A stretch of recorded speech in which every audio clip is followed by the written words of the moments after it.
భావాతీతం త్రిగుణరహితం సద్గురుం తం మద్గురుం తం నమామి.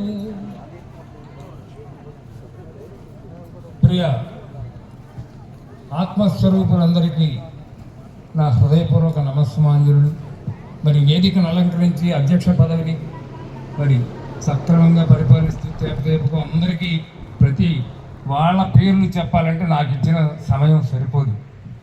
అందువల్ల నేను విషయంలోకి వచ్చి మనం ఏం తెలుసుకుంటే ఆ పరమాత్మను చేరుకుంటాం అనే విషయమే మాట్లాడతాం.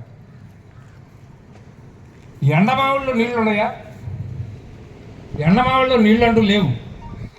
నేతి బీరకాయలో నెయ్యి లేదు, తాడులో పాము కూడా లేదు. కానీ మనము ఈ సంసారంలో సుఖం ఉందని చూస్తున్నాం. ఈ సంసారంలో సుఖం అంటూ ఉందా? లేదు. ఇదంతా మిథ్య. ఆదిశంకరులు ఏమన్నారు? జగత్తంతా మిథ్య అన్నారు. మిథ్య అంటే ఏంటి? పరిణామం చెందుతూ ఉంటుంది, మార్పు చెందుతూ ఉంటుంది. నీకు బాల్యంలో ఉన్నావు, తర్వాత యవ్వనం వచ్చింది, మరి కౌమానం వచ్చింది, వార్ధక్యం వచ్చింది. ఇదంతా శరీరానికే, నీ లోపల ఉన్న చైతన్య స్వరూపానికి కాదు. అది నువ్వు తెలుసుకోవాలంటే గురువుని ఆశ్రయించాలి. గురువుని ఆశ్రయించకుండా నువ్వు ఎంత తెలివి గలవాడివైనా, ఎంత నీ దగ్గర పాండిత్యం ఉన్నా, నువ్వు ఎన్ని చదువుకున్నా, పుస్తకములు జడలు పులితోలు బెత్తంబు కక్షపాలలు 10 లక్షలైనా మూత చేటే గాని మోక్షంబు లేదయా విశ్వదాభిరామ వినురవేమ అన్నాడు.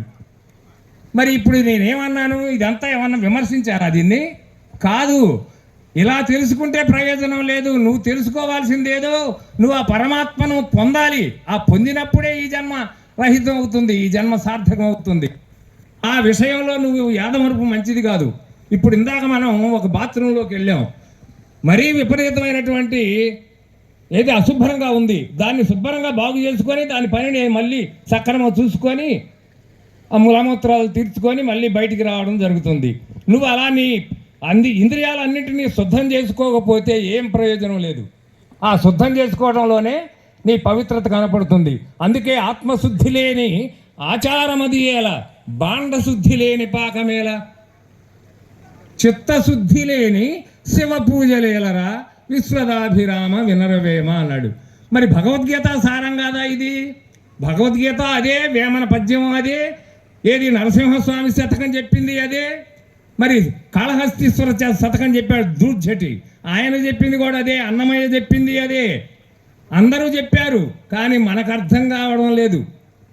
మనం భిన్నత్వాన్ని చూస్తున్నాం, ఏకత్వాన్ని చూడలేకపోతున్నాం. నీలో శుద్ధి పుట్టడం లేదు. నువ్వు ఎంతవరకు బాగుండాలి? ఈ శరీరం ఏమన్నా శాశ్వతమైందా? ఇది శాశ్వతమైందైతే అనుకోవడం ఎందుకు? ఇప్పుడు ఇక్కడికి వచ్చాము, ఇక్కడి నుంచి సక్రమంగా ఇంటికి గమ్యం చేరతామనేది గ్యారంటీ ఏముంది? లేదు కదా. మరి ఇటువంటి అనిత్యమైనటువంటి శరీరంలో నిత్యమైనటువంటి పరమాత్మను చూడగలగాలి. వాడికి చావు లేదు. ఈ జననమానాలు ఎవరికి? ఈ శరీరానికి. శరీరం వస్తుంది పోతుంది, మనస్సు అన్నిటికీ సుఖదుఖాలకి బాధ్యత అవుతుంది. మనసులోనూ ఒకటి, మాటలాడుటొకటి, మాటలాడుటొకటి, మనసులో ఒకటి. వడలి గుణము వేరే, యోజ వేరే, ఎట్లు గలుగు ముక్తి ఇలాగు తానుండా. మరి విశ్వదాభిరామ వినరవేమ అన్నాడు. ఈ వేదాంతం సామాన్యమైంది అనుకున్నారా? ఇదంతా నీకోసం, నువ్వు బాగు పట్టడానికి కోసమే ఆ మహాయోగి, ఆ భగవంతుడు ఆయనలో జ్వరబడి చెప్పించాడు. గురువుని ఆశ్రయించాడు ఆయన కూడా, అంబికా శివయోగిని. మరి మనం గురువుని ఆశ్రయించకుండా మనకు ఎలా కలుగుతుంది జ్ఞానం? కలగదు.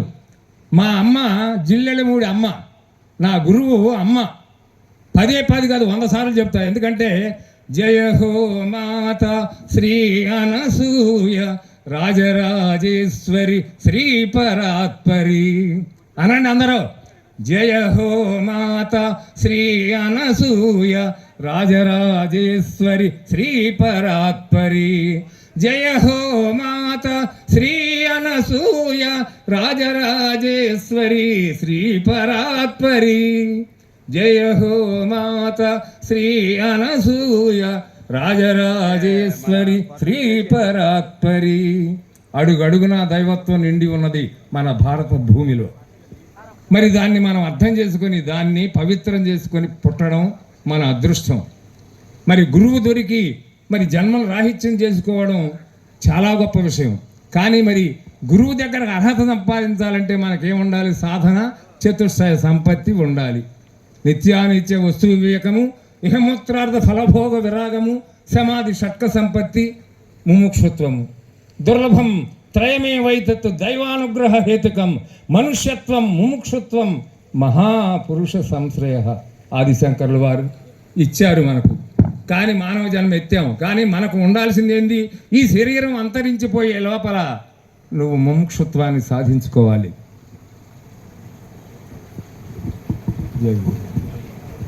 జై గురుదేవ్. నాకు ఇచ్చిన సమయం అయిపోయింది, నేను ఇంకేం చేయలేదు. జై శ్రీ సద్గురు మహారాజుకి, జై శ్రీ సద్గురు మహారాజుకి, శ్రీ పరమాత్మానందగిరి స్వాముల వారికి, శ్రీ కృష్ణ చరణానందగిరి స్వాముల వారికి.